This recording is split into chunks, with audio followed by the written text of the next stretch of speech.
Oke, pada kesempatan kali ini kita akan membahas alur film romantis dari Korea Selatan yang berjudul. Tapi sebelum masuk pada pembahasan, jangan lupa klik tombol subscribe-nya dulu ya.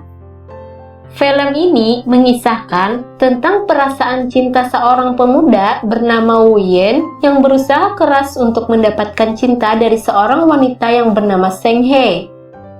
Cerita diawali dengan Woo Yen yang sedang dihukum oleh gurunya karena sebelumnya berkelahi dengan teman sekelasnya.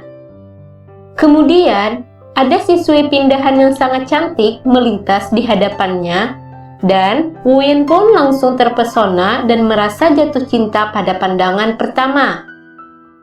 Karena kecantikan yang dia miliki, membuat Seng Hye menjadi terkenal di sekolahnya.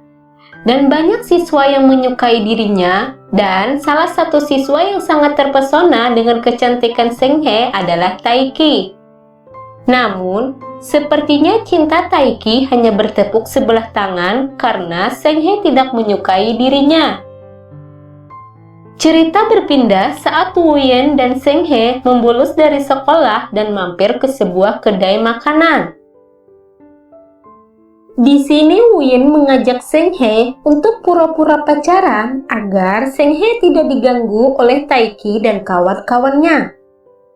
Kemudian, Woo Yen juga berjanji tidak akan berkelahi lagi apabila Seng Hye mau jadi pacarnya. Tiba-tiba Taiki datang menghampiri mereka dan mencoba merayu Seng Hye, namun tiba-tiba Seng Hye mengatakan untuk tidak mengganggu mereka. Karena kami sedang berpacaran, kata Seng Hye. Taiki pun merasa kesal dan langsung pergi meninggalkan mereka. Berkat pura-pura pacaran ini, hubungan Seng Hye dan Woo Yen pun semakin dekat dan sering menghabiskan waktu bersama. Kemudian, saat Woo Yen dan Seng Hye makan bersama di kantin sekolah, tiba-tiba Taiki melempar sebuah kotak susu kepada Woo Yen. Namun, Woo Yen tidak menghiraukannya dan malah meminum susu tersebut. Di sisi lain, Taiki kemudian menghajar Woo Yen, namun Woo Yen tidak melakukan perlawanan karena sudah berjanji kepada Seng Hye untuk tidak berkelahi lagi. Keesokan harinya, terlihat Seng Hye sedang murung dan ada satu masalah. Namun, Seng Hye tidak mau bercerita pada Woo Yen tentang masalah tersebut. Melihat pacarnya yang lagi sedih, Woo Yen menyanyikan lagu kesukaan Seng Hye dari studio musik dan menyambungkan ke speaker sekolah. Mendengar lagu kesukaannya, Seng Hye pun kembali ceria dan tidak sedih lagi. Kemudian, Woo Yen memberikan sebuah hadiah pada Seng Hye. Dan sebagai tanda terima kasih, Seng Hye juga melukis sebuah gambar di tangan Woo Yen. Sepertinya Seng Hye sudah mulai jatuh cinta pada Woo Yen. Cerita berlanjut saat Woo Yen tidak melihat Seng Hye di dalam kelas. Dan Woo Yen mencoba menelponnya akan tetapi tidak ada sebuah jawaban. Selepas pulang sekolah, Woo Yen yang khawatir dengan Seng Hye mencoba mencari ke rumah Seng Hye. Saat sampai di rumah Seng Hye, Woo Yen sangat terkejut melihat rumah yang berantakan, dan tiba-tiba Seng Hye muncul dan menyuruh Woo Yen untuk pergi. Kemudian, tanpa meminta kejelasan, Woo Yen pun menuruti perintah dan segera pergi. Keesokan harinya, ternyata Seng Hye juga tidak masuk sekolah, dan ia membuat Woo Yen sangat khawatir dan mulai bertanya-tanya di dalam hati, sebenarnya apa yang terjadi pada Seng Hye? Tak lama berselang, tiba-tiba handphone Woo Yen berbunyi. Ternyata Seng Hye yang menghubunginya. Kemudian Seng Hye ingin berpamitan dan akan pindah sekolah ke luar kota karena ada masalah keluarga dengan ayahnya. Mereka pun akhirnya berpisah. dan tidak ada komunikasi sampai lulus sekolah.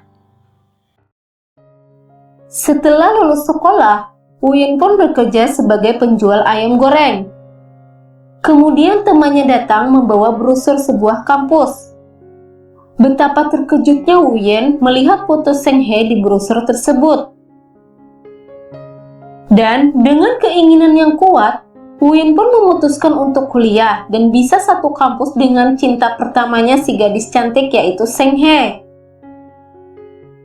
Uyen pun langsung belajar dengan rajin untuk bisa lulus tes masuk kampus itu.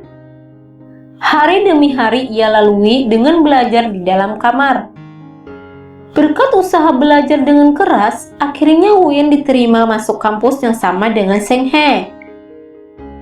Di hari pertama, Uyen masuk kampus, dia langsung berkeliling untuk mencari Seng He. Setelah berjam-jam, akhirnya Uyen pun berhasil bertemu dengan Seng He. Awalnya Seng He merasa kaget dan merasa tidak percaya Uyen akan kuliah di kampus yang sama dengannya. Di sisi lain, Uyen merasa sangat bahagia karena akhirnya bisa bertemu lagi dengan Seng He. Uyen pun berusaha untuk dekat lagi dengan Seng He. Namun, sayang sekali ternyata Seng He sudah punya kekasih.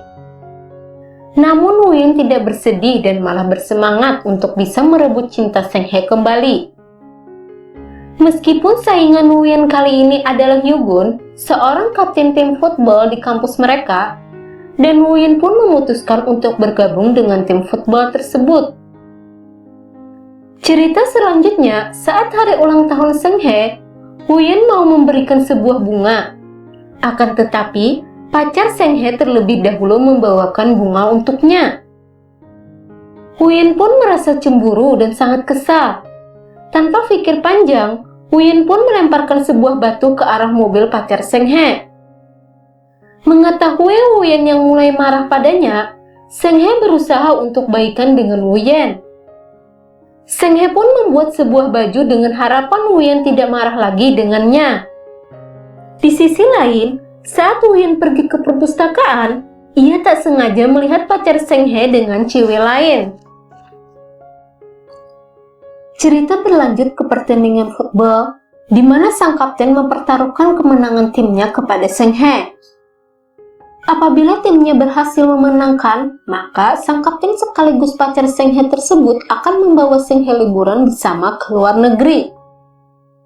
Mendengar hal tersebut, Uyen pun langsung menarik tangan Seng He dan memberitahunya bahwa pacarnya tersebut telah berselingkuh di belakangnya. Namun Seng He tidak percaya dan sangat marah dengan tuduhan Uyen tersebut. Setelah kejadian tersebut, Seng He dan Uyen saling cuek dan hubungan mereka menjadi tidak baik lagi. Beberapa tahun kemudian, Uyen sudah lulus kuliah dan akan mengikuti tes untuk menjadi guru di sebuah sekolah. Uyen sepertinya sudah mulai move on dan memiliki pacar bernama Min Kyun. Namun takdir kembali mempertemukan Uyen dan Seng He lagi. Sekarang Seng He bekerja sebagai seorang model. Namun saat ini bukan waktu yang tepat bagi mereka kembali dekat. Karena sekarang Uyen sudah punya pacar. Hari demi hari mereka lewati bersama dengan berbagai kegiatan. Ini menyebabkan mereka kembali dekat. Dan Uyen sepertinya merasa selingkuh dari pacarnya tersebut. Akhirnya Uyen tidak bisa membohongi perasaannya sendiri. Dia masih sangat cinta dengan Seng He. Uyen pun berkata jujur pada pacarnya, dan mereka pun akhirnya putus. Uyen dan Seng He pun akhirnya dekat kembali. Seng He meminta maaf karena dulu tidak percaya perkataan Uyen yang bilang bahwa pacarnya telah berselingkuh. Seng He pun putus dengan pacarnya tersebut. Sebuah kejadian tak terduga terjadi. Saat Seng He berjalan, tiba-tiba ada sebuah besi yang jatuh. Dengan cepat Uyen menyelamatkannya. Namun, Uyen tertindih besi tersebut dan membuat punggungnya cedera dan harus masuk ke rumah sakit. Dari kejadian ini, membuat Seng He mulai menyadari bahwa Wuyen sangat tulus mencintainya, dan sejak itulah mereka secara resmi berpacaran. Hari demi hari mereka lalui dengan kebahagiaan. Pasangan yang sedang dimabuk asmara ini menghabiskan waktu bersama dengan sangat romantis. Cerita bahagia ini berubah saat Wuyen gagal lulus tes sebagai guru karena cedera punggung yang dia alami saat menyelamatkan Seng He dulu. Wuyen pun mencoba melamar di berbagai perusahaan, namun kembali gagal. Wuyen pun hampir putus asa karena selalu gagal untuk mendapatkan pekerjaan. Berbeda halnya dengan teman-teman Wuyen yang kini semuanya sudah bekerja, dan ini membuat Wuyen makin kecewa dan putus asa. Wuyen pun mulai curhat pada salah satu temannya. Wuyen mengatakan, seandainya dia tidak bertemu Seng He saat itu, maka dia pasti tidak akan cedera, dan pasti sekarang sudah bekerja. Tak disangka, ternyata di tempat itu ada Seng He yang mendengar curhatan Wuyen terhadap temannya tersebut. Seng He pun merasa kecewa dengan kata-kata tersebut. Di saat yang bersamaan, ternyata Seng He memang lagi bersedih karena sang ayah baru saja meninggal dunia. Seng He pun tidak bisa berkata apa-apa lagi, dan mereka pun akhirnya putus. Seng He memutuskan untuk bekerja di luar negeri, dan Wuyen pun masih mengharapkan agar Seng He memaafkan dirinya. Beberapa tahun kemudian, Wuyen akhirnya bisa bekerja sebagai guru olahraga di sebuah sekolah. Namun Wuyen masih terus memikirkan Seng He dan sangat berharap Seng He akan kembali. Tak disangka, ternyata kejutan terjadi. Seng He datang ke sekolah tempat Wuyen bekerja. Dan Wuyen pun sangat senang, akhirnya bisa bertemu lagi dengan cinta pertamanya itu. Namun sial bagi Wuyen, ternyata kedatangan Seng He ini untuk memberikan undangan pernikahan dirinya. Dunia pun terasa hancur saat itu bagi Wuyen. Cinta pertama yang sangat dirindukannya ternyata akan menikah dengan orang lain. Dengan penuh rasa kecewa, Wuyen pun memutuskan untuk datang di pernikahan Seng He. Wuyen pun langsung menemui Seng He dan ingin mengatakan sesuatu. Terima kasih karena sudah hadir di hidupku. Karena kamu akan bisa merasakan apa yang dinamakan cinta. Karena kamu, aku akhirnya mau untuk kuliah. Dan karena kamu juga, hidupku menjadi lebih baik. Dan karena kamu juga, aku bisa meraih cita-citaku menjadi seorang guru. Terima kasih atas segalanya, Seng He. Aku berharap kita akan tetap berteman baik ke depannya. Wuyen pun berharap agar Seng He hidup bahagia bersama pasangannya. Wuyen pun sudah bisa menerima kenyataan bahwa cinta pertamanya itu sudah milik orang lain. Cerita pun tamat.